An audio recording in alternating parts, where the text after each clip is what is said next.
Good morning, viewers around the world. My name is Mark Godwin Iweajoa, and you're welcome to another edition of News Echoes. News Echoes is our lively discussional news updates, giving us also occurrences around the world. Today, I'm standing in for my great brother and friend again and colleague, Dr. Segun Johnson. Dr. Segun Johnson is away, but we are here to do justice to issues as usual. So also, as usual, we have our great ambassador, Ambassador Nat from the UK, joining us this morning, News Echo. Ambassador Nat, you're welcome, sir. Thank you very much, and good morning, my colleagues on the show.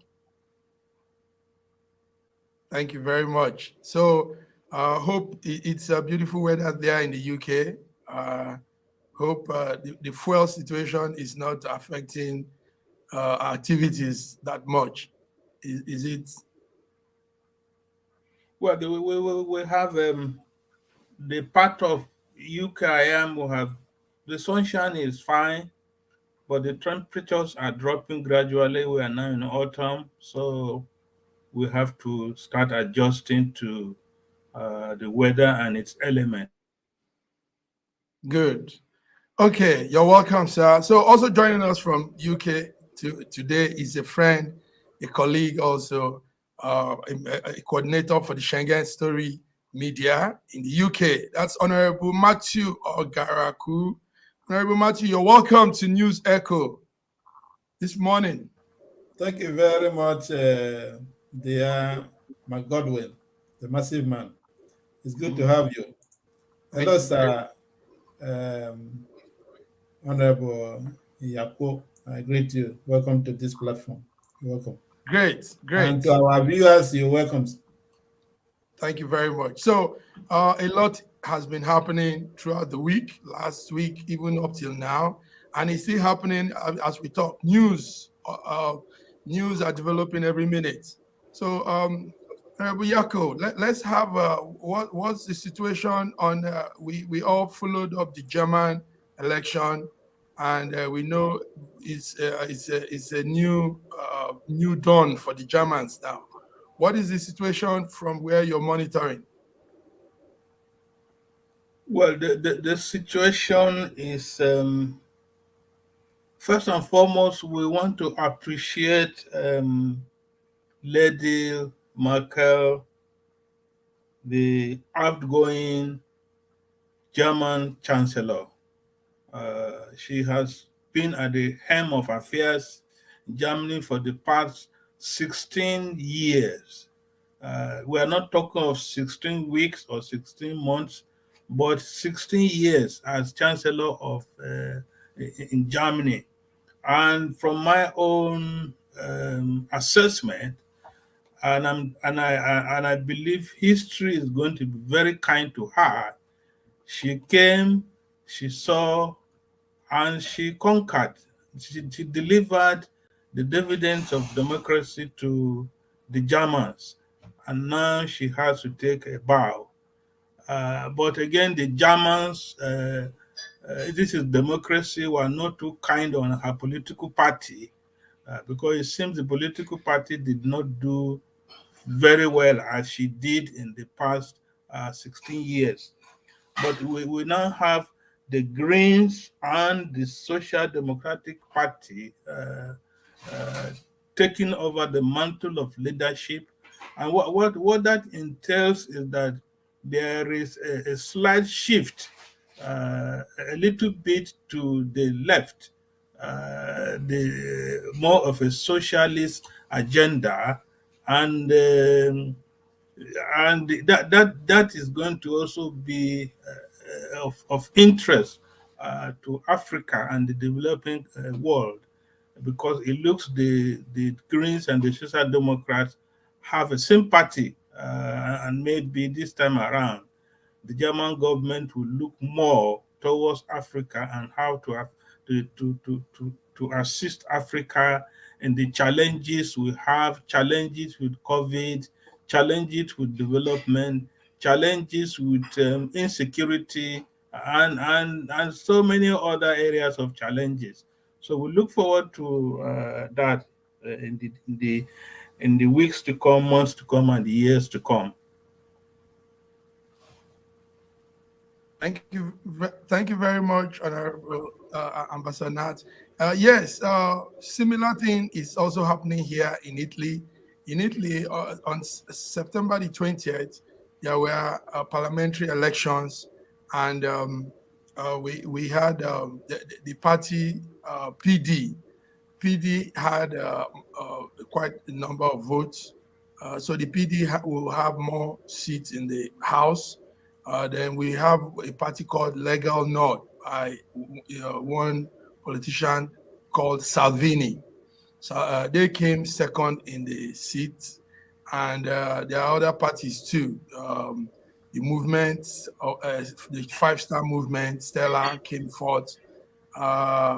The Forza Italia people came fifth, and other parties. So it's election time around Europe, and you've given us the German station. Honorable Matthew, what are you seeing from your corner? What is happening with what did you see with the German election and other parts of Europe? Yes, go ahead, Honorable Matthew. Thank you for having me once again. The result from German election for me is one of those positive fruit of democracy. The idea of having ideological inclination in politics makes it that people should try different ideas or different approach to how they are governed. And what you should know is that in each election, the government in power are mostly the government is election on judgment on your performance. And once you're there, you take the blame and the gain or the advantage or the result of everything that comes around. And every government that passed through this pandemic can never have the most positive judgment. Let me put it that way. Just like my colleague rightly said, a very big kudos to Mrs. Angela Merkel. This is the first woman prime minister, I believe, in Germany. And she served almost as long as Helmut Kohl, who was the chancellor that unified Germany after the Second World War and did great things. So she really, and then she was a center of politics, European center of politics. She was able to create a very wonderful alliance with France, overcoming everything about past history, and then created the line for future. And this alliance gave them the leadership they had in Europe, which automatically had a very important influence in the world. So when you talk of European position in politics, you talk of German position, you talk of the position of Angela Merkel, and she did wonderfully well. In all the European, as you can see it, there has always been, even up to America, you have always seen it that the election is always a little to the right, a little to the left. So, and it is good. It is good for politics. It as a bad judgment on her. It is a trend in Europe. They always try to give the parties, because when the one is in power, the other one is there to criticize, then try to promise the people of something a little better, which is good. It's not our own where we try to make sure that whoever is in power dominates all. It's not good. It's not welcome.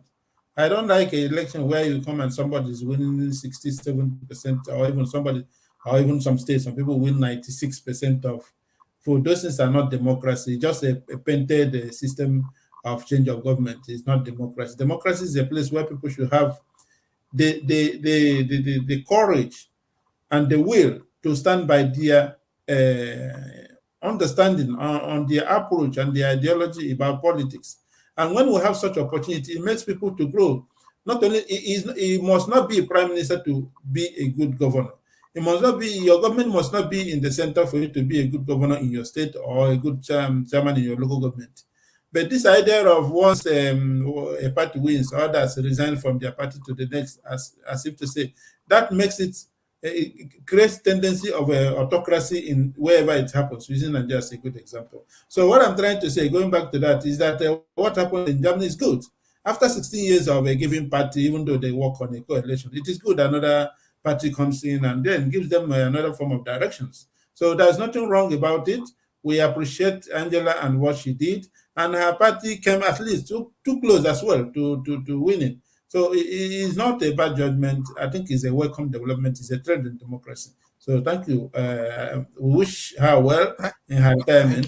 I believe in the near future the party will come up again, just giving another party, SPD, the chance to play a role in the system. Thank you very much, Matthew. Good one. So the 16 years of the Christian Democratic Union has come to an end.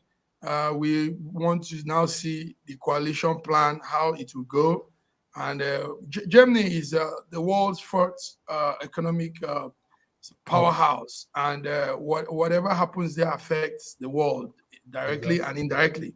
So it's important to see a peaceful governance there, because they have an impact on people. Thank you very much. So we move forward now. Great friend, Ambassador Nat. Now, can you bring us up to date with the Buhari situation and the United Nations General Meeting that just ended? What can you go ahead? Go ahead. Okay, sir. thank you very much. The 76th United Nations General Assembly, Akron UNGA, took place last week Tuesday to Saturday. That's correct. Which honored that heads of states and presidents come over to present more the last year's report card to the world. President Buhari was there to address the United Nations. His address came up last week, Tuesday, and what his emphasis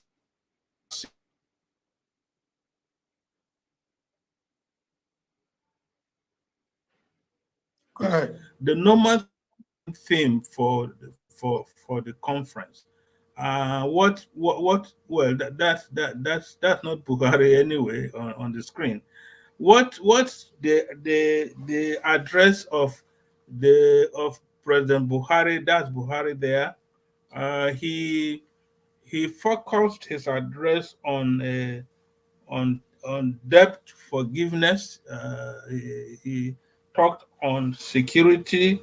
He talked of vaccine for COVID-19, and he talked of coups in Africa. All of a sudden, most recently, we are here having military coup d'etats trying to overthrow democratically elected government.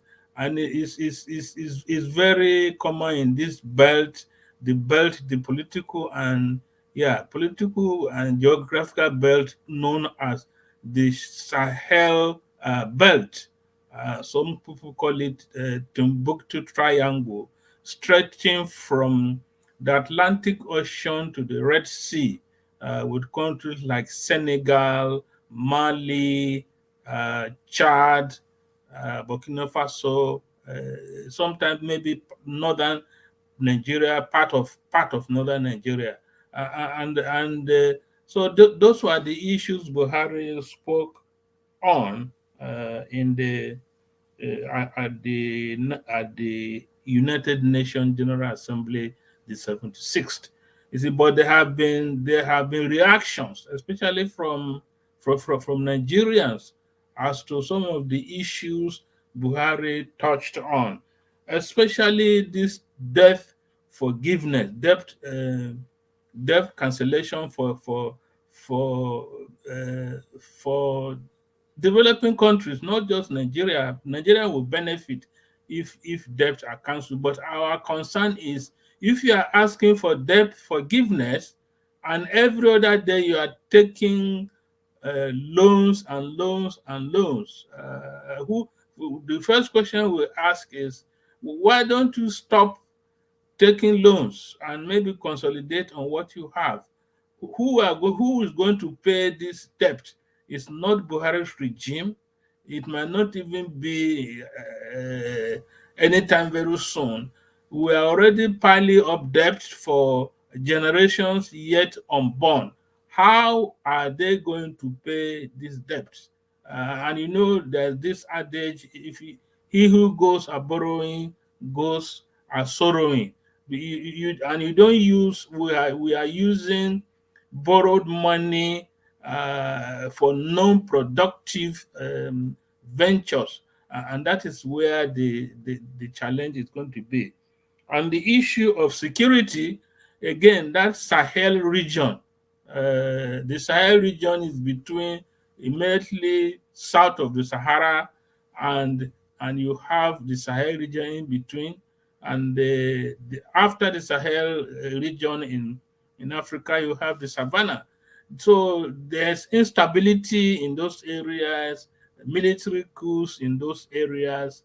Uh, the terrorists are most pronounced in that area, and so we have had a spillover of insecurity, especially after the war in Libya. Then you are talking of failed states like Niger Republic, Mali, Chad, even the challenges in Cameroon, and then you Cote d'Ivoire, and even Senegal. They are not spared with this instability. So these are the main areas. And again, you talk of vaccines.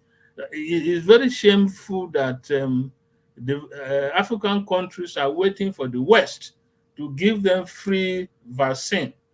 Instead of them having started, if they started seriously to do research towards vaccine manufacture 2 years ago when COVID came in 2020, early enough, and we are almost going to the end of 2021.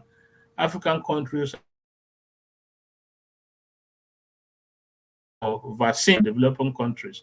But we understand Senegal has started some production of vaccine. South Africa will soon start. When it comes to the health of your people, health, we are told, is wealth. If you don't have people who are healthy enough, your economy will definitely not be productive. And so that these are the challenges we have in the Sahel region and even the savannah, and they will not just go away like that. The vaccine thing, the WHO said each country should at least vaccinate up to 60 to 70%, then to know that you have done something. But most African countries have not even done more than 1%. Nigeria, for one, 200 million people, we haven't done up to even 2 million, we have not. And so these are the challenges we are going to have. On the political scene, of recent, there have been coups and counter coups.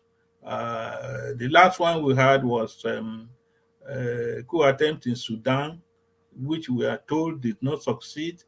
But we have had coups in Chad, in Mali, and in Burkina Faso. And Niger Republic is a failed state as far as I'm concerned.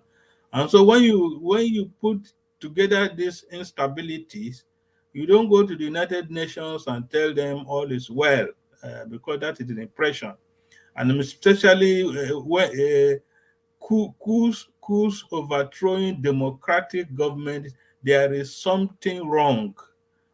Because if you find civilians coming out in their large numbers to welcome a military coup, it means democracy has failed.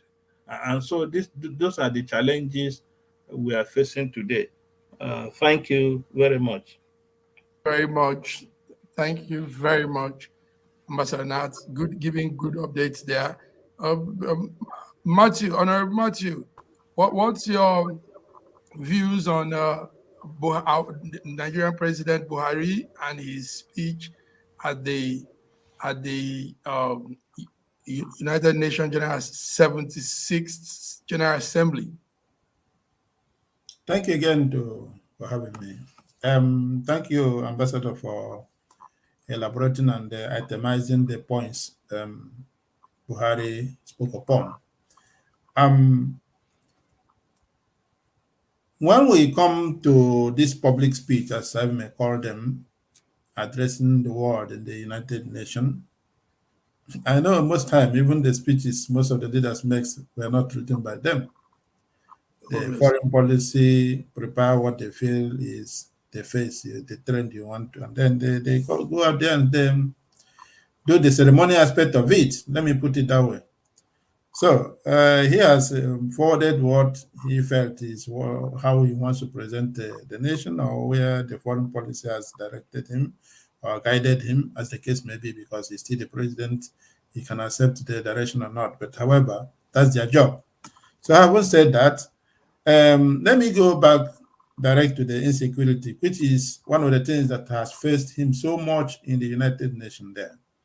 A lot of Nigerians are protesting. All the indigenous nationalities are there protesting, from Ninas to Yoruba movement to Loyal Niger Congress to Middle Belt. All of these people are showing the insecurity evidences in Nigeria, and little or no mention was made by the president, who is then his interest is insecurity.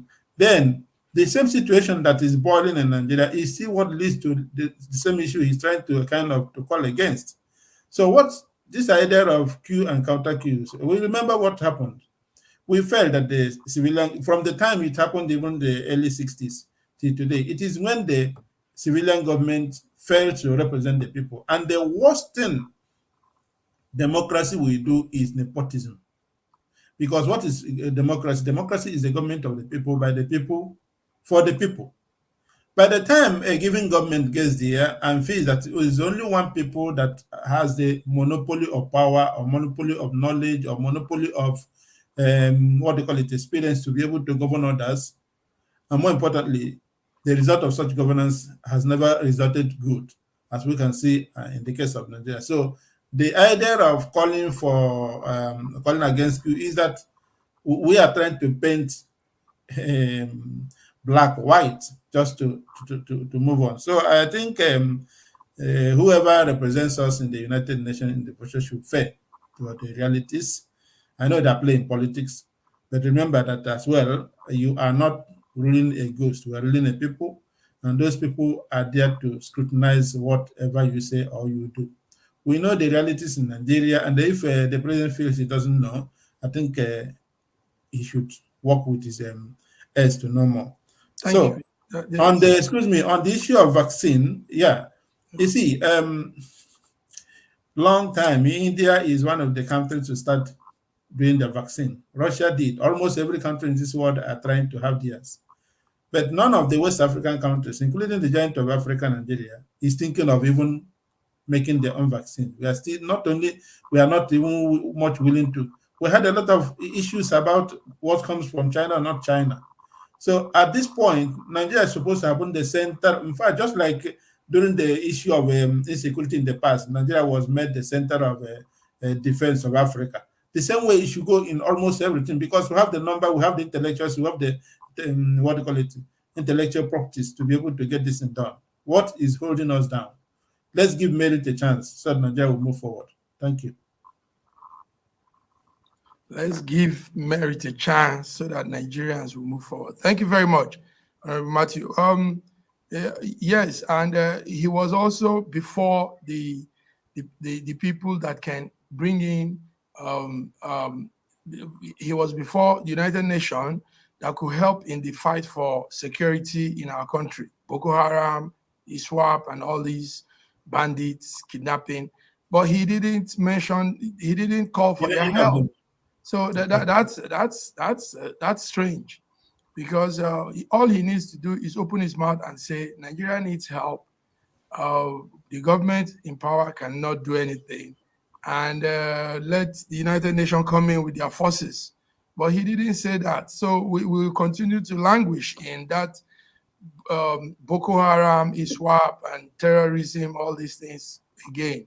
Whereas our president went to a place that he could seek for help, and he didn't make that request.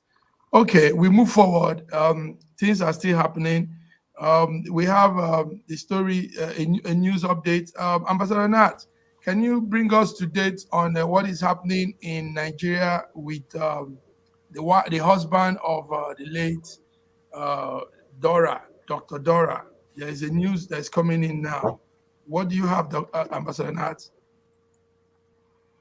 Thank you very much. The assassination of Dr. Chike Akuyele somewhere in Anambra State. It is part of the security challenges we are facing today. A gentleman, a humble man, an accomplished man, and a medical doctor. Was just assassinated yesterday evening.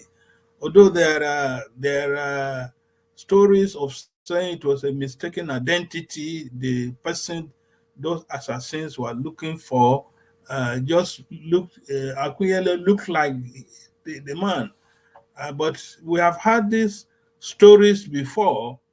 But what we are concerned is that an illustrious son of Nigeria has been killed by assassins, because we're in that period of human life having no value. People have been killed, and Dr. Chike Akunyele, he came in from the USA because they are based in the USA. He came in in honor of the late wife, Professor Dora Akuyele, the former Director General of NAFDAC, our drug enforcement agency. And he was somewhere around Nsukka, where University of Nsukka, where Akuyele was a professor of pharmacy. They were remembering her death, and they were giving honor to the wife, and so he just came in to Nigeria to be part of that occasion. And after the ceremony, on his way back to Onitsha or thereabout, the assassins killed the man. And so you see the irony. You see the irony of life. You are coming from America, where there is peace, you wanted to come to associate yourself and to remember your late wife, and you become late too. It's sad, it's unfortunate, it's scandalous, it's embarrassing that should happen in Nigeria. And if I can also take the other security challenges we have had with these, we are all aware of the Boko Haram exploits, ISWAP exploit, the bandits and the kidnappers. They are still very active in Borno State, where an army barracks was attacked last week, and soldiers were killed. And the same thing with Northwest geopolitical zone, Zamfara, soldiers were killed. I think 17 soldiers, and Sokoto State too. And one challenge we're also facing too is the bandits or the Boko Haram using our telecom system, our telecommunication system to communicate with their partners in arm, partners in in kidnapping, partners in banditry.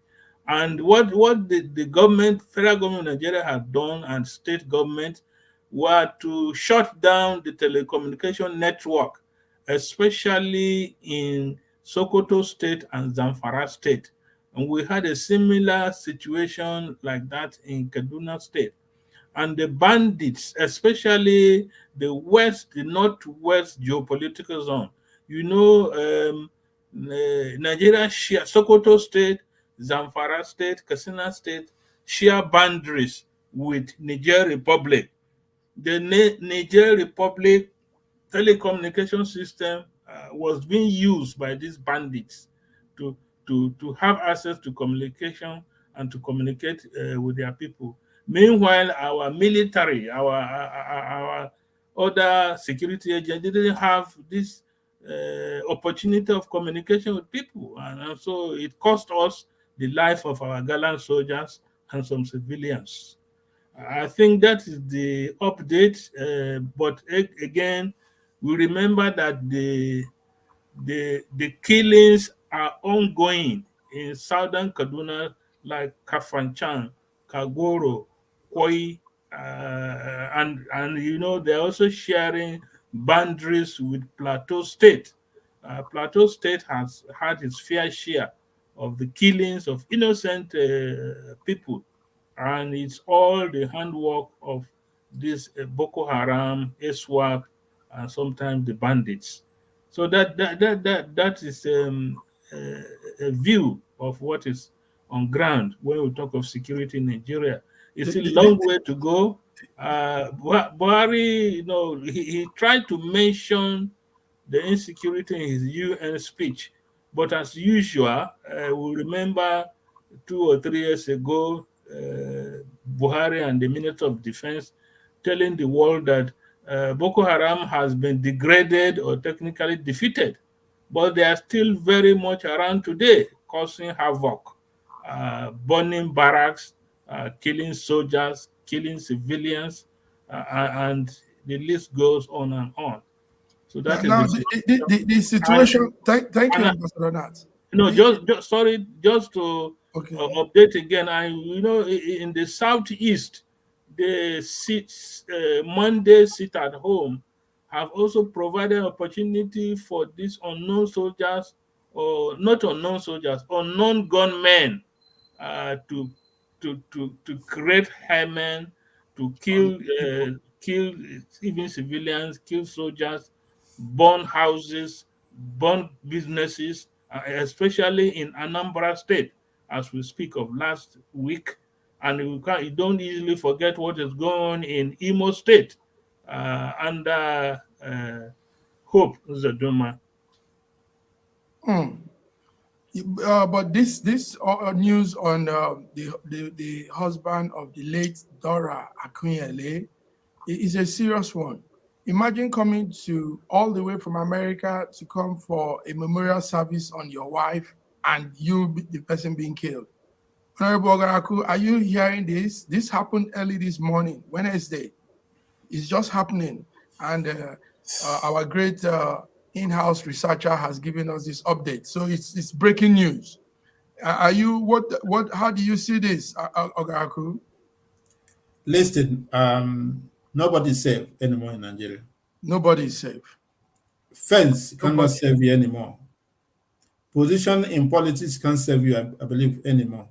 No. Economic affluence can't even go by siren and police escort will not save you. And this is an issue of serious concern. This is issue of serious concern. We remember that in the same Imo State, Goliath, who was on visit to Imo State, was killed there. And then the idea of high-profile killing has become a trend in Nigeria and almost every part of Nigeria, not just in the southeast or even the northwest, as the case may be. So why? I think one of the major campaign strategies this government promised when they were coming in 2015 was to arrest the insecurity. They accused the then president or the then government of corruption and inability to manage the security. And we were promised that in terms of situation of this nature, when there was insecurity in France, that France voted Gallo, who is the name again. And then now that Nigeria has a related situation, let us vote a general. Is this general sleeping? That's the question. Do we have a sleeping general? Then if not, what is happening? So the idea of losing a high-profile personality of this nature, but no life is even in Nigeria that we match life to what you call it affluence. Life is value. Life is honorable. Life is the basis of our existence. By the time we cannot save the life, even the poor man in the street, it simply means we are not a nation. The responsibility of campaign for has failed. So it is unfortunate we are losing such personality. He is not the only one of this class, but I'm not trying to attach life to issue of individual attainment or achievement. Our lives we are being slaughtered like fowls in the street and nobody cares. In Europe, a little one death, the whole nation will question the government. Our own million deaths, government will not even care to speak about it, and it passes because more will be happening, as if to say it is a planned arrangement. Government, stop this. Government of APC and Buhari, please stop the insecurity in Nigeria. That's a responsibility you have campaigned to work on. 6 years after, you have not given us any positive result. Please be human and be responsible. If you cannot do it, be fair enough to tell us you cannot do it and do what is reasonably right. That's what I'm saying. We are not safe. Nobody is safe. Very much. It's sad. It's so sad. A doctor of that caliber from America came to the service, the memorial service of the wife, and he was killed. This is very, very.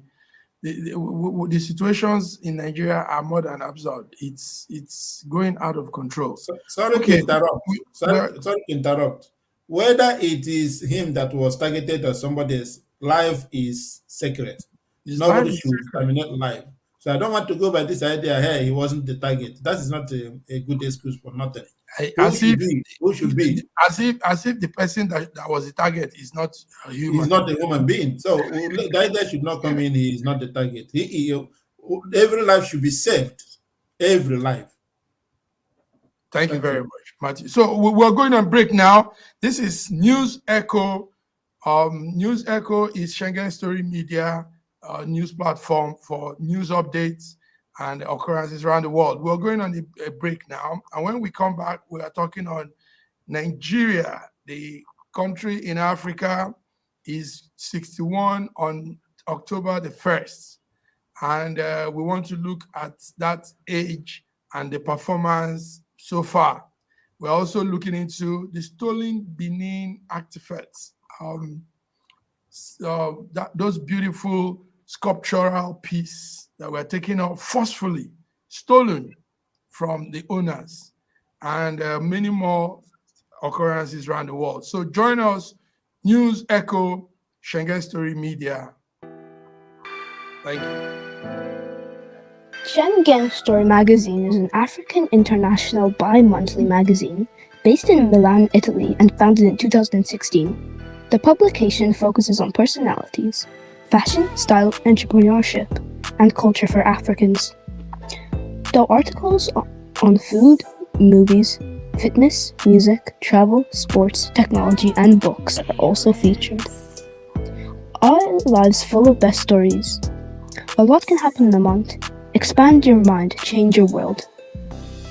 Get Schengen Story magazine's full editions. Celebrating Africans make an impact. Read better, the inside story. Your fashion magazine for a better lifestyle, inspiring stories for you. Your monthly dose of entertainment, a better mind keeping you updated. Hashtag Schengen Story Magazine. Get Schengen Story Magazine full editions. Yes, News Echoes Schengen Story Media Production. Ambassador Nat, our country will be Yes. 61 next tomorrow. A 61-year-old man, a 61-year-old woman is not a baby, is not a child, is not a youth, is not a young person. That's a full-fledged man. How far have we fared, Ogaraku? How far has it been, Nigeria at 61? That's a full-fledged man. How far have we fared, Ogaraku? Go ahead. How far has it been, Nigeria at 61? That's a full-fledged man. How far have we fared, Ogaraku? Go ahead. Ambassador Nat. Yes. Yes, Nigeria at 61. How far have we fared? How has it been? How is the journey so far? Yes. Nigeria is 61. Okay. Thank you very much for this this question or this issue. Nigeria is a country in West Africa, and apart from the size of in geography and our population, almost 200 million plus. We got political independence in 1960, and the whole world said that this is a potential world power, but we had potentials to grow politically, economically, even militarily.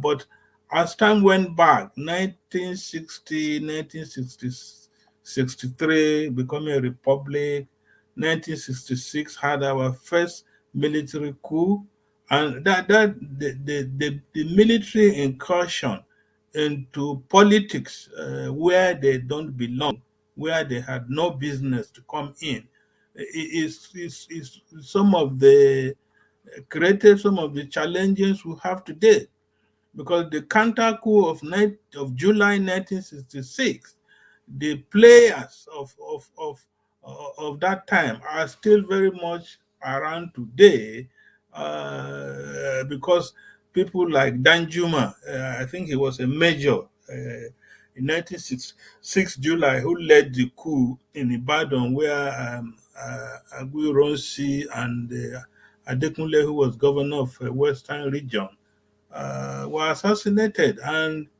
we since then we really haven't enjoyed the dividend of democracy. All we have been doing is paying lip service, because if you look at 61, the military had been around for almost more than half of 61 years. We're talking almost 38 years or so. But now we are celebrating 60 on Friday, 1st October 2021. What do we have to celebrate? What do we have to show for it? A human being at 61 is talking of children and maybe grandchildren, and will have been thinking of retiring at this moment, because at 61, even if God gives life to 100 plus, 61 is a determining factor. There's something you have to show. What have you been doing with your life in the past 61 years? And so that's what Nigerians should be asking. What we should be asking each other, as regions, as a federation. Do we really have our people really enjoyed the benefit of political independence, the benefit of economic activities, and especially the past 6 years? What really has the APC government got to show for this country? We thank God he blessed us with human and natural resources in abundance, but how have we used these resources? because that is always this is going to be the question from now and even onward. We have to be frank to ourselves, and we have to tell each other the truth. We have performed below average as a nation. We have to compare ourselves with other countries when we got our independence almost the same time, or countries who even came to Nigeria to pick palm oil seedlings. Malaysia today, Malaysia is the exports palm oil to Nigeria and to other parts of the world, and even places like countries like Indonesia, Malaysia, I have mentioned, and some other countries that got independence in 1960. Brazil is also in that category, but today Brazil is I can say it's in first world. Their level of development, we cannot compare ourselves with Brazil. But these are countries that used to come to Nigeria to see how we are doing. UCH, University College Hospital in Ibadan, we find the sheikhs from Saudi Arabia and other places were coming for treatment in Ibadan. But now the exodus, the brain drain, the exodus of doctors from Nigeria to Saudi Arabia to even Kuwait, Iran, Iraq, Europe, we've lost our best to such countries. And so we really have to search ourselves, search our souls, especially as we approach 2023. The question we should even be asking ourselves: are we really practicing democracy, or are we in a post-military regime? Because you find those military retired generals coming back into politics. You find them taking traditional titles. You find them controlling the economy, and they dictate for us when it comes to election time. They are the one around again to determine who becomes the president, governors, national assembly, state governors, and even the local government elections. So we are now struggling with what is there any difference? What are we experiencing? Especially when you find people, even Nigeria, there are talks or whispers or behind the scene of people even inviting the military to come back. So are we in a military regime, or we are in a democratic dispensation? Inviting the military to come back. Well, we are seeing that all around Africa, Ambassador Nat.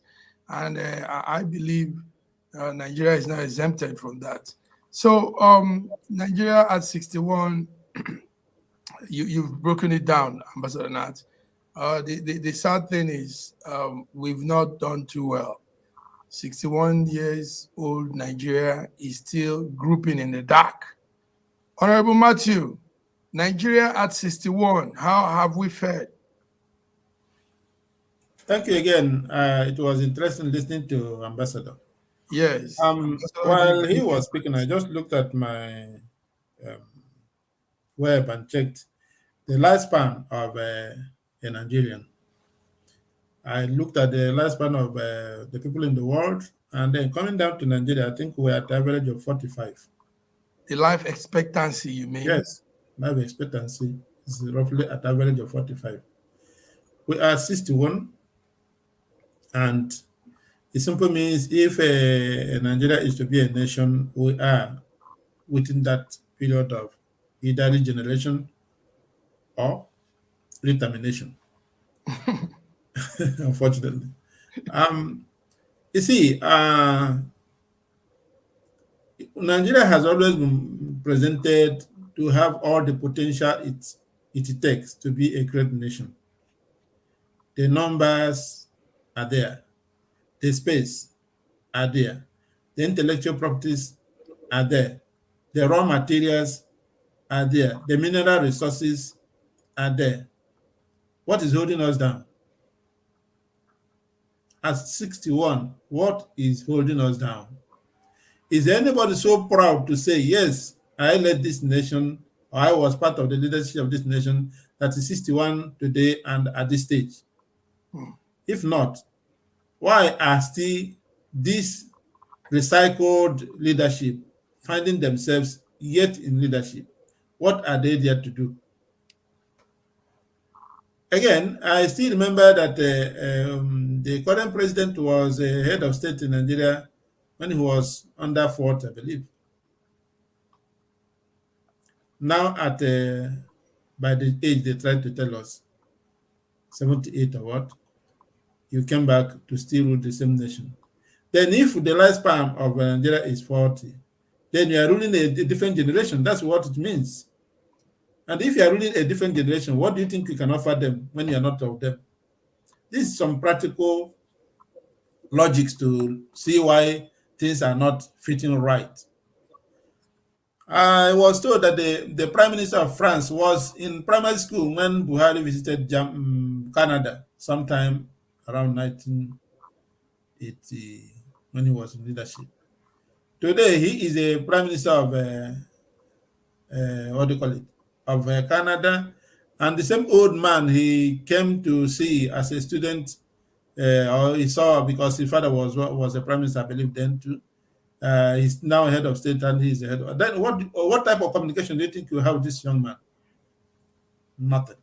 So we have expired leaders. That's what is killing Nigeria. Expired. And some of the people who are still trying to find themselves in are still in that group of expired knowledge, expired, the people say analog type of leadership of reasoning. And then people will be plugging in there because that's what the name they feel that will win or not win. When will ideology, when will merit, when will good ideas be the basis of our elections and campaigns? When? Until we get to this point, it will be difficult for us to change. And if we continue in this trend, even at 100, we may be worse than what we are today, unfortunately. I'm not wishing us bad, but I'm trying to call our attention to some of the issues definitely we know. But sometimes we find it difficult to get it changed, either because we have not gotten it right. So what am I saying? Nigeria at 61 is not something to be proud of. At least for me, as a citizen, I've expected more. I've expected a secured environment. I've expected a job-providing country. I've expected a social system where even those who could not get a job can get assistance from our wide earnings from the mineral resources. These mineral resources, which we are sharing, instead of sharing this into the state governors to pay them their salaries, which is exorbitant, from the members of the parliament to the presidency to the governors to all the elected offices, what we used to pay what is called elected officers are over 70% of our earnings. So how do you expect development? Then what it means whenever you find yourself in power, you become a monogon. You find a big fence for yourself. We talk of a security vote. We talk, or instead of talking of what to use to develop the people, you talk of the security vote. And what does the security vote talk about? It means you have to use all it means to protect yourself. That's it. We spend. Thank you very much. Yeah, Thank that's you very what it means. Security vote means use all means to secure yourself. Yes. And then when you are elected, you are no longer related to your people. You seclude yourself from the people. And when we seclude yourself from the people, how can you serve them? That's correct. Okay, thank you Honestly, very much. Before I conclude, if I can share you today, 2 weeks ago, I was in the square here in my city with the MP of my city. He comes out here every Saturday to campaign, to tell the people, for people to ask him questions. He doesn't come here with a armored car. He doesn't come to the city here with a armored car, which he does almost every. In fact, you have to go to all the cities from time to time. And the only thing they will do when he is there, maybe you see police parole around. But there's no way you come there, see human what do you call it? Human bridges and the security network around him. because you have to speak to the people. But no, because we don't do election in our country, unfortunately we do elections. What you do, find yourself in there and protect yourself against those people who have robbed the opportunity. That's why security vote is taking more of our time than developing our people or those people who we feel they are representing, unfortunately. Very strong words, Matthew Ogaku. Thank you very much. Well, let's see what unveils in the next years of Nigeria. So far, like you've all said, gentlemen, it's not impressive. It's nothing too much to talk about. Oh, so let's go on. Still on that situation in Nigeria, where before we were colonized, some people were coming to sell good ideas, open our eyes to some life reality and civilization, but they were also doing some hideous things, stealing our goods. So I want you to watch this video and let's talk about it. The Culture Secretary, Oliver Dowden, and I began by asking him whether he thought the stolen Benin bronzes should be owned by Nigeria.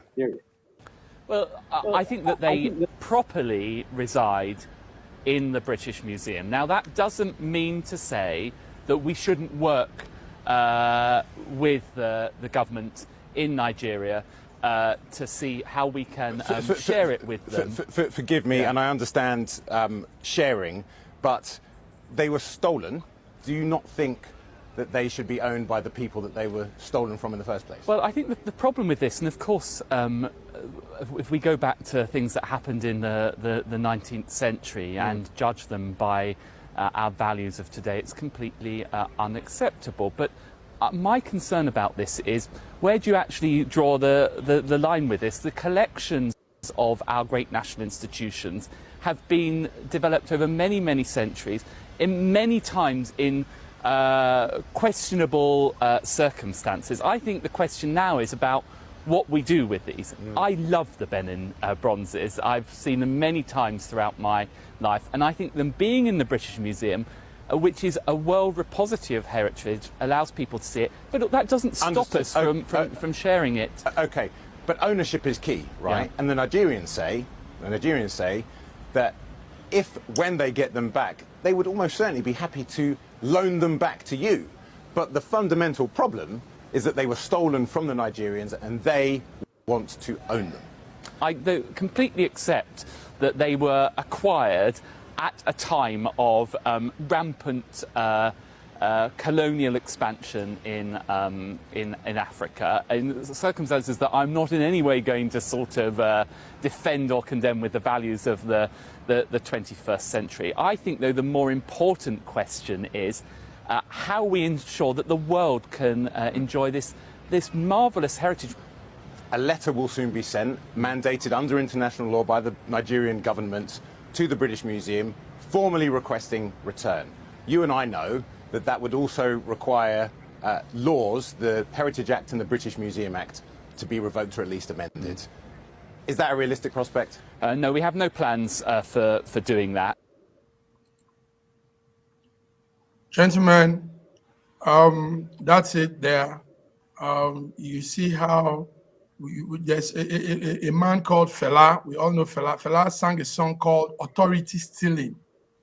So authority stealing now is not only the Nigerian government stealing from Nigerian people, the colonial masters and the Europeans are also stealing from us. What will you say, Ambassador Nat?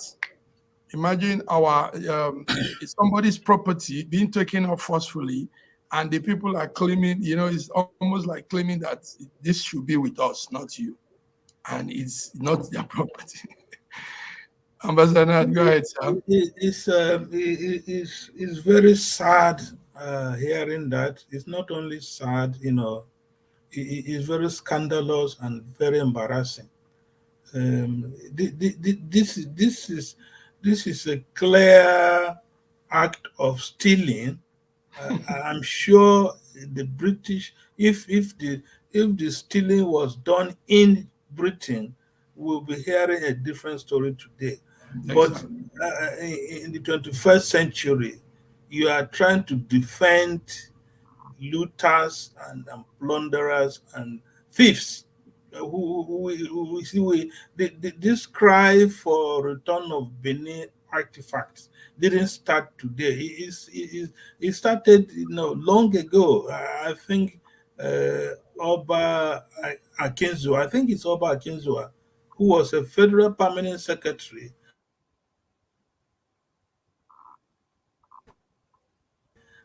That is Oba of Benin. And they have been, that issue has been in the front burner. But hear what a British official, a minister, is telling the world. Amanda,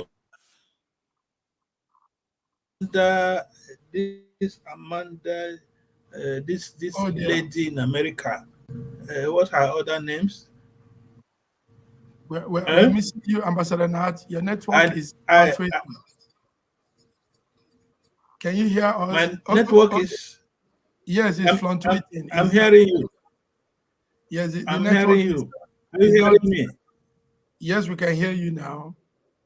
We can hear you now. Go ahead. Go ahead. Okay. In the local parlance, Nigeria, she was saying, if you go to somebody's house and steal the wrapper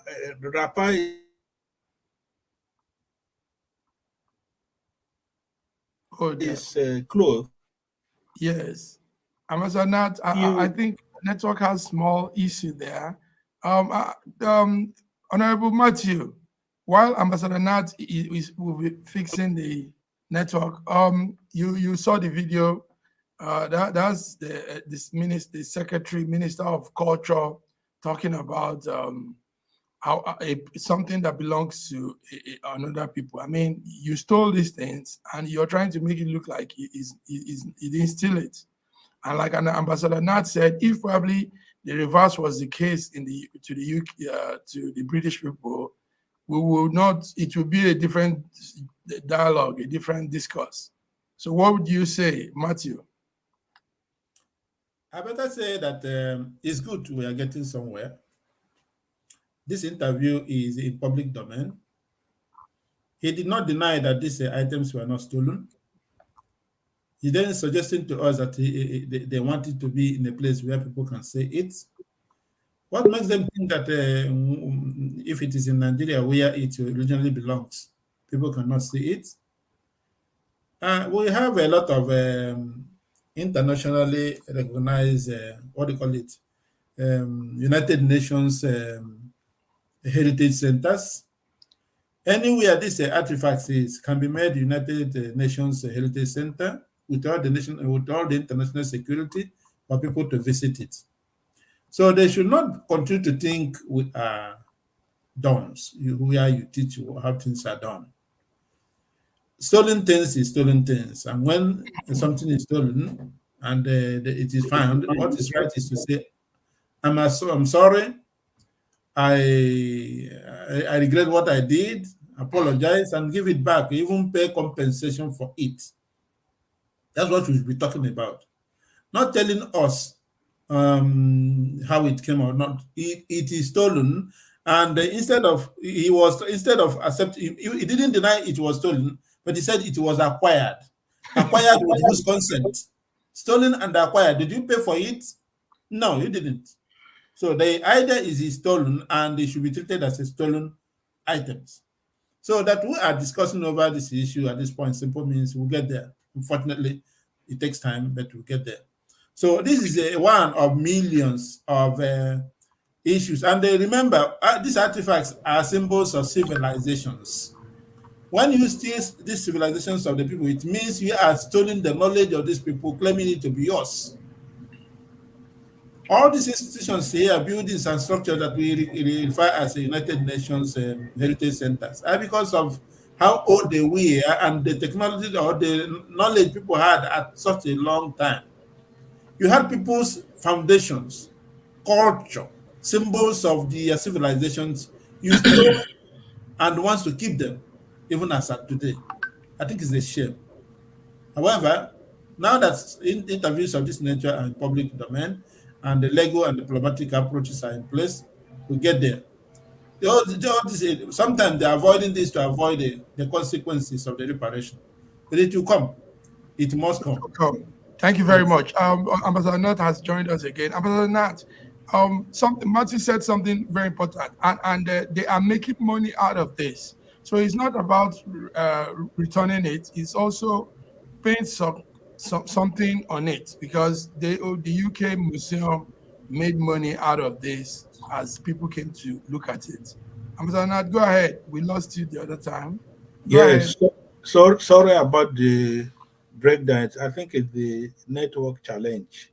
Yes.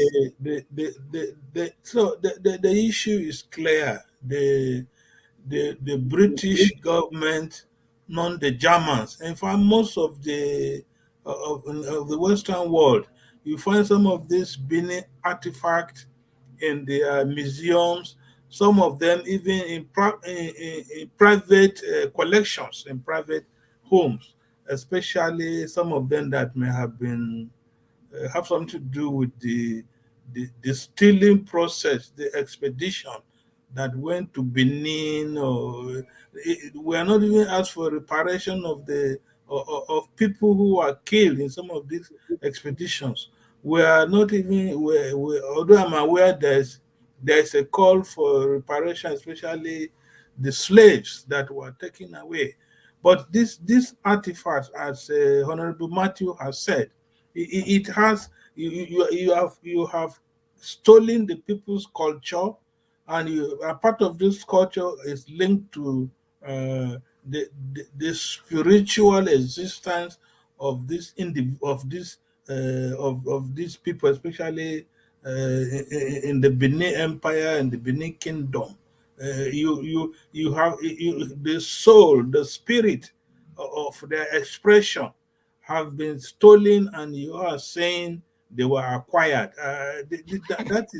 That is just semantics, use of English language to think they can deceive us, which is not accepted. As I said earlier, it's scandalous. It's shameful. It's disgraceful that you can come and defend stealing and call it another name. I think I know that the the current Oba of Benin is working very hard. Edo State government is working very hard. The federal government of Nigeria is working very hard to ensure that these artifacts are repatriated to Nigeria, where they belong, where the owners, the people who own these things are there. The British should, if they want similar artifacts, they should come and train in Benin to see if any of them can carve such artifacts. It also shows the level of technology, especially in the arts and culture, as far back as the 19th century. We're talking of around 1874 or thereabout. So this should be the stand of Nigeria. This should be the stand of the Benin Kingdom. This should be the stand of the Edo State government and the federal government. The artifacts are not only in UK here, even Germany. I think Germany is more understanding and more forthcoming to they want to return these artifacts. Thank you very much. No, not only Germany and UK, it's almost in many corners of the world, like Honorable Matthew observed. We have it, even individuals have it in their homes. You know, there's this passion, this passionate love the white people have on that Benin carvings, and they just love it. If you listen to the minister, the secretary speaking, you will see that love. He said, I personally love the Benin bronze head. So it's I think because they can understand what it amplifies. They really see deeper into that those carvings. Yes, thank you very much, gentlemen. We go further to some international news from the other side of the world, from South America. We see the Haiti that suffered that major earthquake. Now, because government has failed, Haiti has suffered earthquake, Haiti has assassinated its president, Haiti is going through so much economic problems, so much. In fact, Haiti is considered a failed state in my own perspective. Now, what is happening now is they are trooping through the borders of Mexico into America. Let's see this video and let's reason together.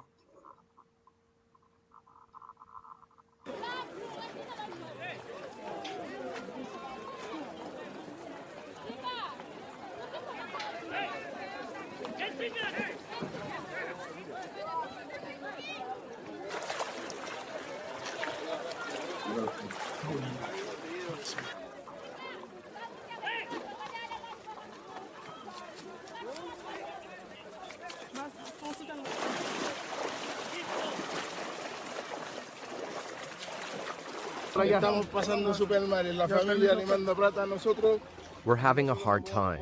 Our family sends us money, but we can't eat. We have children, but don't have diapers. Look, now I have to cross to the Mexican side with wet money to be able to buy things for the child, and we have nothing. We're unable to eat. I need help with everything that's happening to us over there because there are a lot of children, and they're only removing the single parents, and the children are left alone. Just imagine.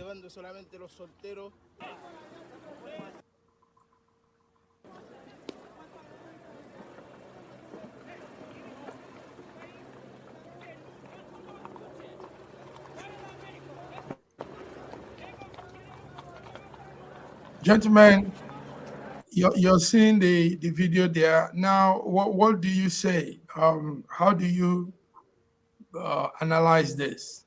Yes. Go ahead, Honorable Matthew. I want to start this way. Africans, wherever we are, no matter the generation we found ourselves, see sometimes there's been certain attitude that does not help progress, unfortunately.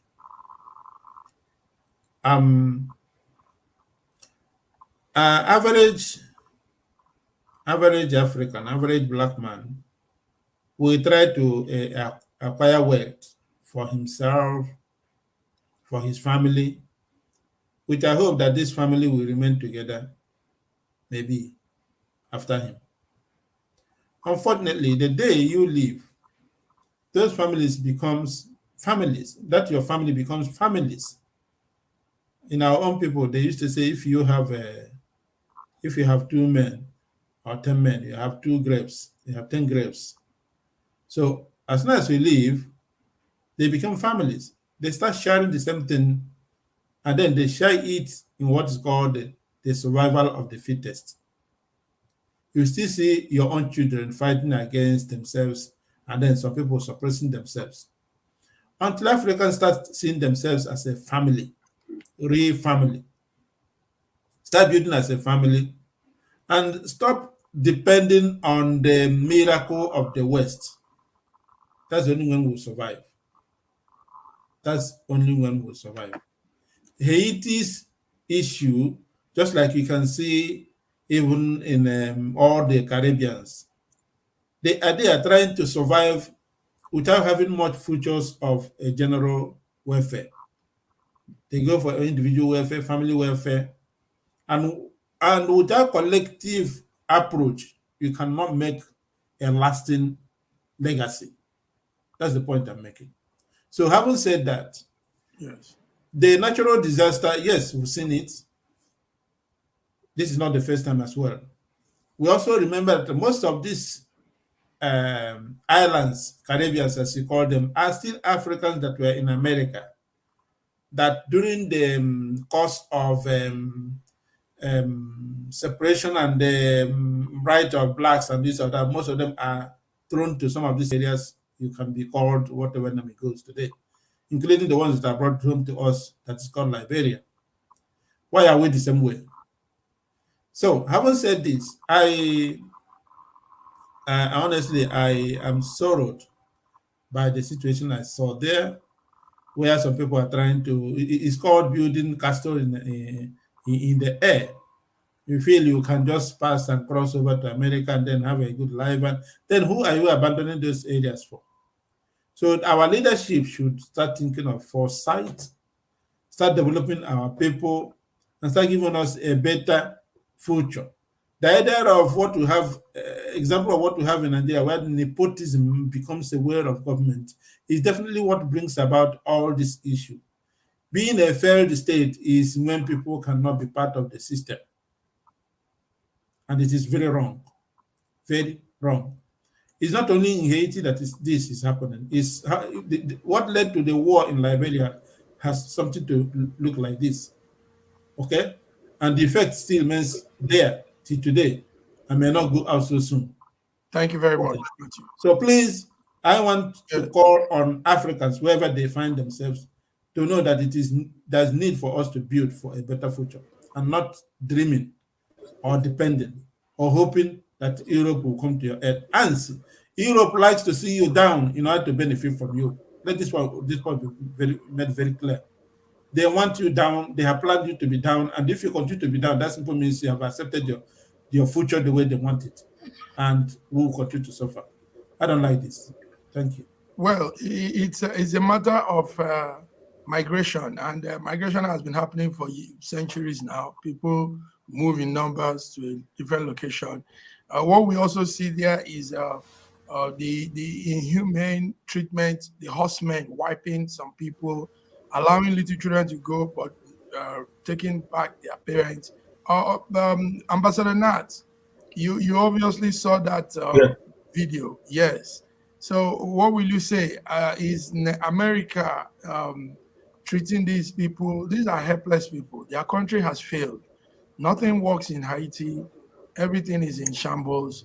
And these people want a better life. They don't know how to go about it. Now they find themselves in that situation. Go ahead, Ambassador Nat.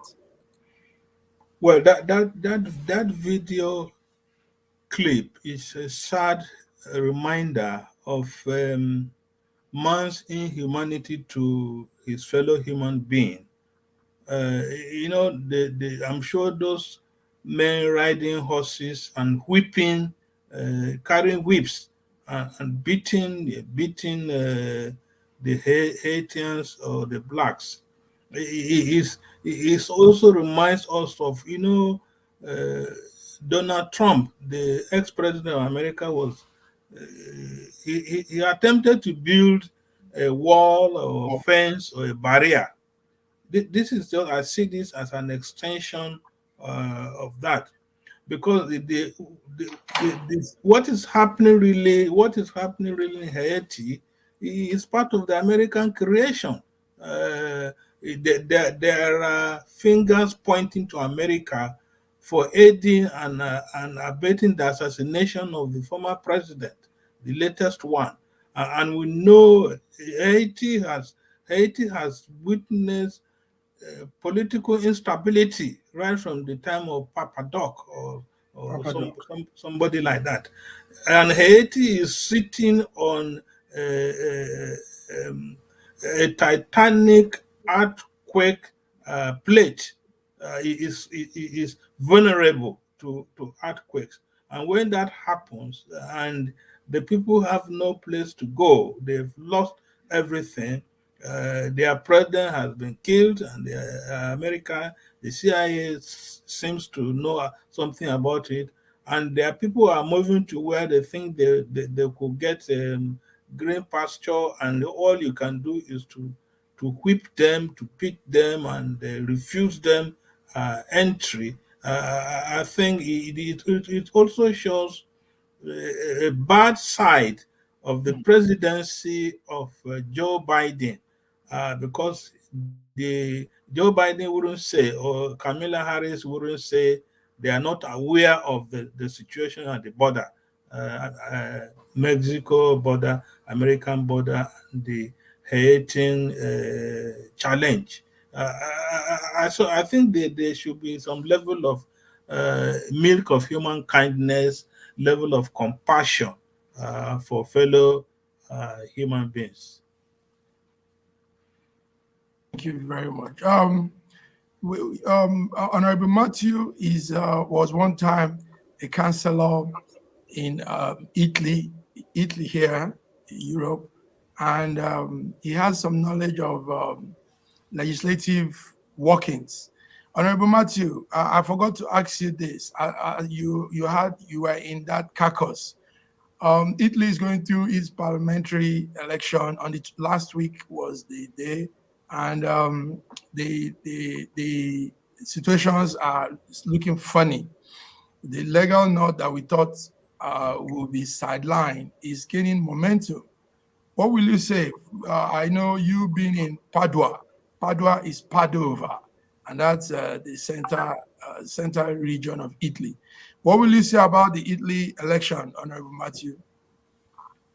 Thank you for coming back in this area. I like to talk about it. Yeah, Italy is a parliamentary system of government. Being a parliamentary system of government means one party springs up so easily, either by ideological development approaches. Once you are a senator, at least for 2 times, you have a right to form a party of your own in Italy. And then from time to time, party comes and goes and goes and comes. I'm even happy that PD is still finding its feet after all these struggles with the first Italia at this time. And then Cinque Stelle that was tending to really take over. You see, that's why, if you remember the first contribution I made here, I said the government in power is always, election when there's government in power is a kind of judgment on you. Actually, the last government that fell before the coming of this coalition was led by movement Cinque Stelle. And then, actually, they have always wanted to govern only alone. But unfortunately, as it was not coming, they had to form the first coalition with Lega Nord, which failed, and later that of PD, which as well failed at the last moment, and then we have what we have today. But the Italian politics has always been like this. First, Italia had its own way. I also remember how PD comes to be a union of another 2 parties of the LEM and the Prodi then, and as case may be. So what am I saying? What happened with Lega Nord is something that is something much one have to learn to study. When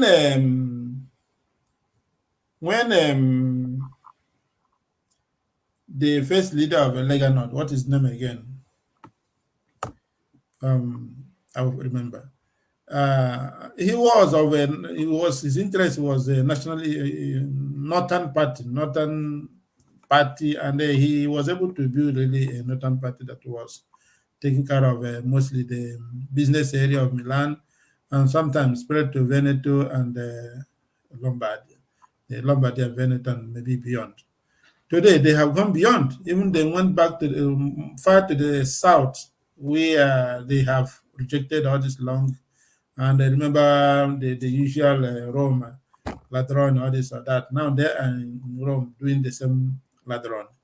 So Italy is a place without much of a political, ideological inclination. They look at the common trend.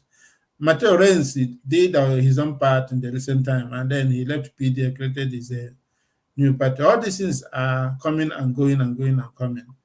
But I also pleased with Italy that despite all these instabilities in political formations, the government still serves the people. Despite issues, the program still runs. It doesn't matter. That's why it is better to create a better institution than looking for a better person to rule. When you have a better institution, how things are done, no matter whoever goes in there, the institution runs. But if you think you are believing a miracle, a general is coming to secure you, and when he comes in there and the role of general is no longer fashionable in that moment, he fail you and you fail completely. And that is that. So what I'm trying to say is that Italy are trying in their own way, but I think there's need for them to create a more stable, strong political parties to be able to sustain the economy, because the world we are going today, without a clear vision and longer planning, we may find it difficult, and Italy has been finding it difficult, mostly in terms of job creation, in terms of integration, because you need to have a strong political will to be able to break some of those barriers that are. Italy is supposed to go beyond what it is today.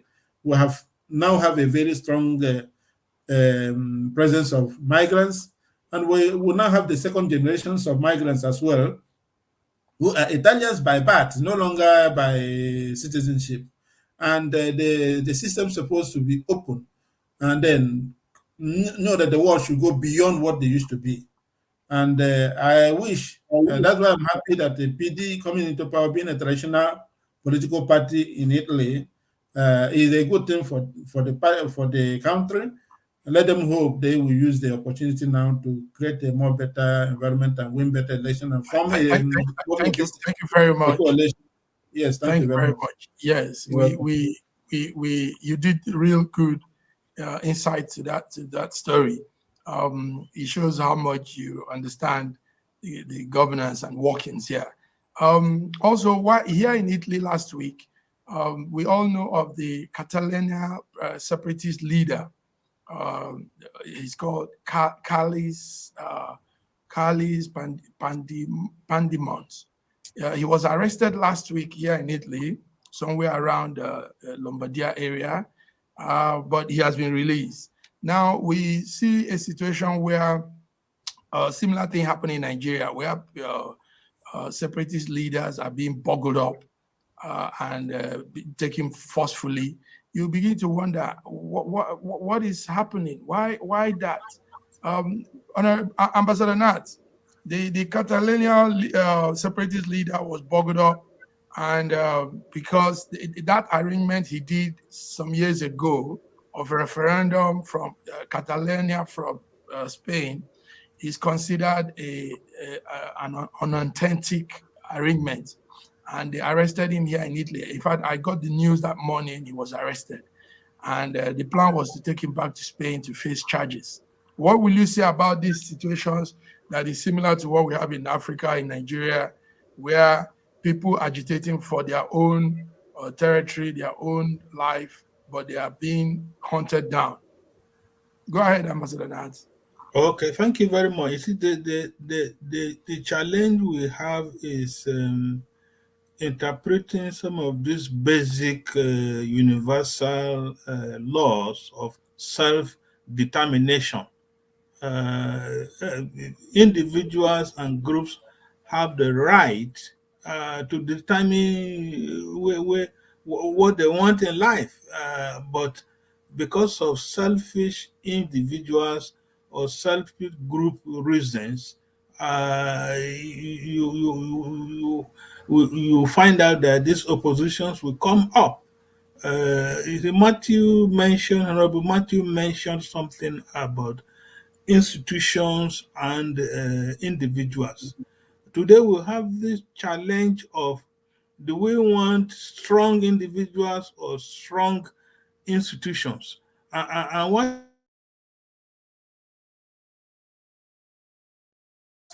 asking that question, or the government is not asking that question. Why are these individuals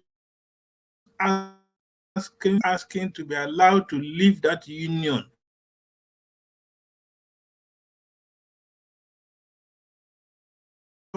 What is their internationalization? Yes, I think we still have more of network. This deployment and utilization of resources, especially the resources that, the commonwealth of nations, what they can aspire to as a nation, they are being denied it, and they think to leave the union or to agitate, they should be seen, they should be given the opportunity, an environment should be created that they can express their views. The fundamental human right of expression, movement, association, communicating, and even determining your political direction, or what do you think, or what do you want. So these are the challenges that we have, and you find, and the government, democracy haven't failed. Because I see it as democracy has failed. What we have now in Nigeria is a situation of the government by the politicians, the government for the politicians. They will rig the elections, they will falsify election result, and do anything they can to remain in power, and the power not for the people's interest, but for selfish individual aggrandizement of the scarce resources that everybody is entitled to. So I think that is the situation today. We have very tyrannical, oppressive regimes in a so-called democracy. That is not democracy. That is not the definition of democracy. Thank you very much. And talking about that, while the United Nations meeting was going on, assembly was going on, talking about this agitation for people's own country, people's own, people want their own life. Right there in America, we have protests were going on, but the Nigerian protests had some funny side to it. Some people were called to anti-protest the real Nigerians. Some people that were not Nigerians. Let's see this video.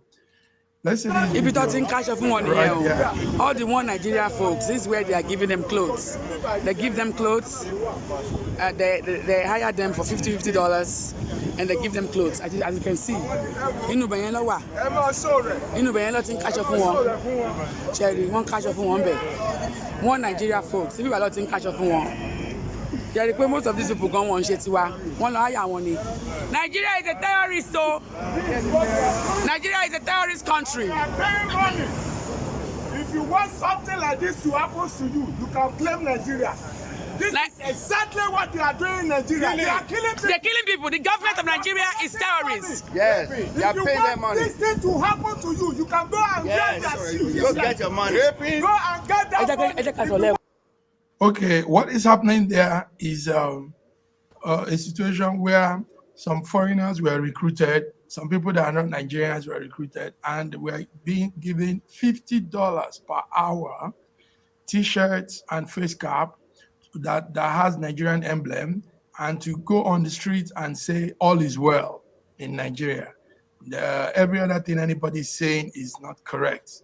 And it's a great country where everything is going fine, smooth. So this is it. This is what happened last week while Buhari was there at the New York United Nations General Assembly. Honorable Matthew, you obviously followed this as a member of NINAS. I know you're with NINAS. So yes, what is it? What was that we saw? Yeah, it is clearly there was a NINAS organized 1 million march in the United Nations General Assembly, UNGA.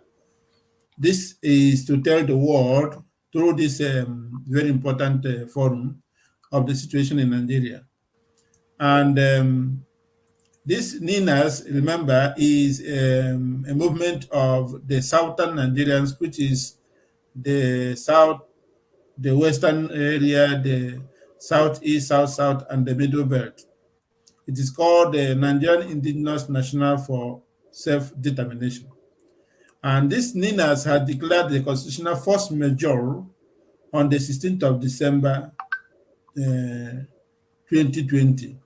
Constitutional force majeure is asking Nigerians that what we have today as a constitution that is ruling this country was not made by us. Remember how Nigerian constitutions are made.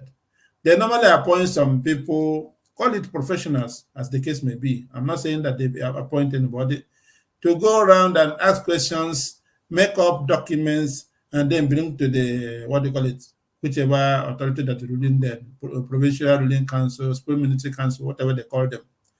However, when these professionals goes out to do this job in the way they should do it professionally, when it gets to this Supreme Military Council or Armed Forces Ruling Council, whatever name it goes, they themselves edit it. They sort it, and then they decide what they want or not. So it's not the job of those professionals, as the case may be, that is being taken as document, but what the Supreme Military Council decides. And what makes up Supreme Military Council is military hierarchy. Just like we say it today, you can even see in a Supreme Military Council where even all of them are from one ethnic areas or majorly one ethnic areas. They're supposed to work as a nationalist, but most times we don't normally see it as that.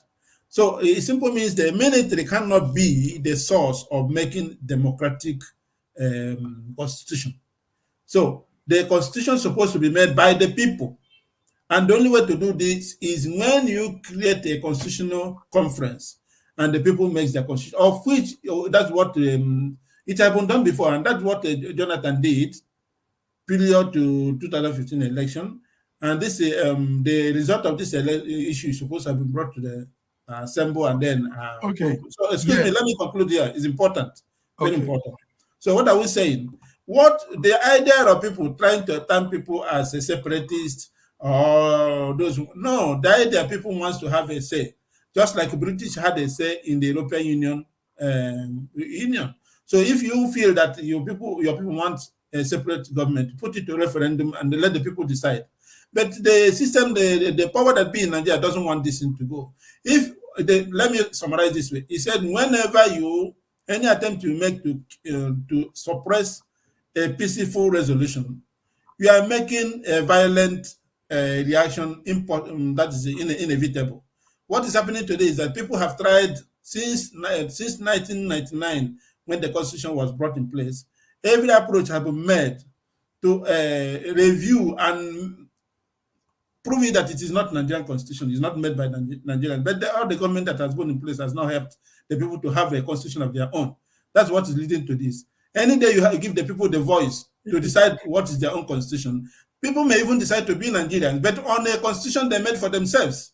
Because what we have today is not working for us. That's what I'm trying to say. Thank you. Thank you very much. I know you have a lot to say about such issues. You're passionate about it, but we need to move forward. Our time is running out.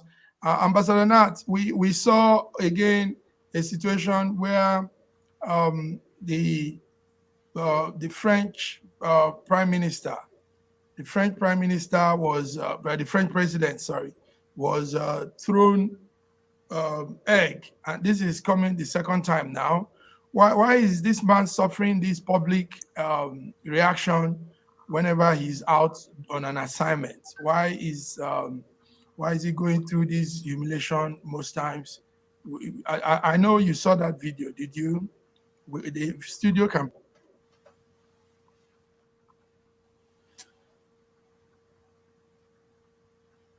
You want to play the video?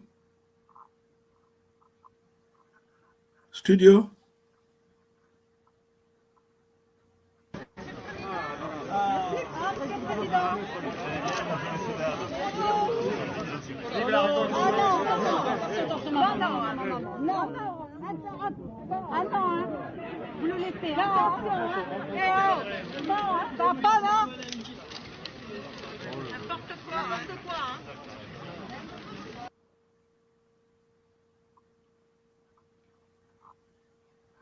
Okay.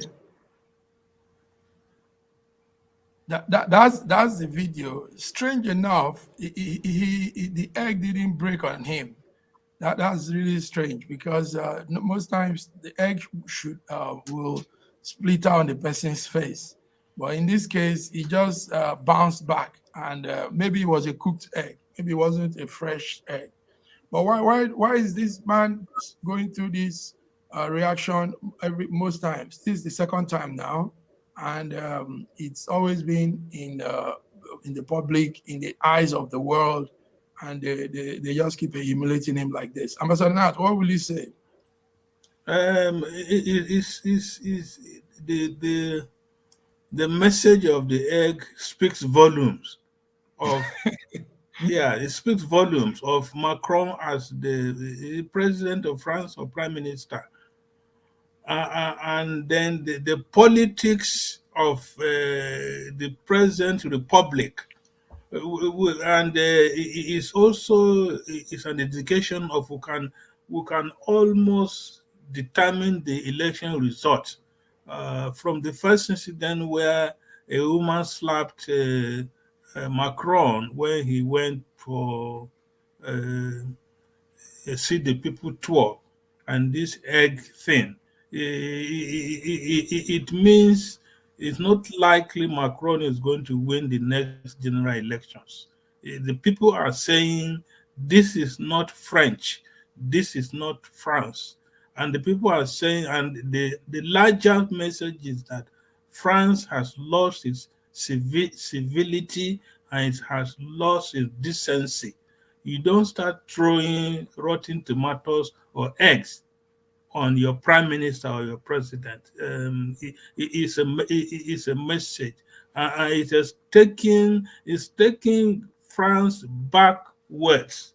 And what I am perceiving mentally here now is remember those days of the guillotines. An egg may not be able to cut off his head,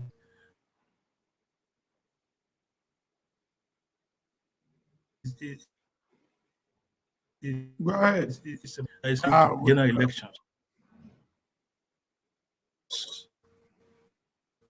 yes, Ambassador Nat, we're losing you there. Okay, our time is running out.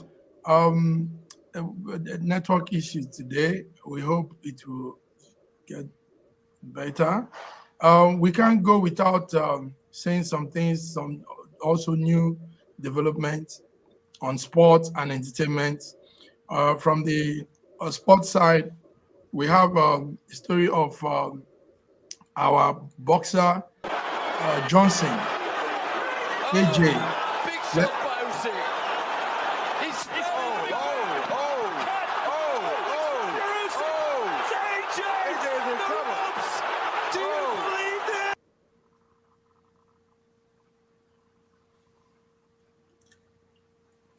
Oh dear. So I think it's still part of the network issue. Honorable Matthew, did you see the fight? Are you a boxing fan? Did you follow that tragedy there? Every athletic actions are good.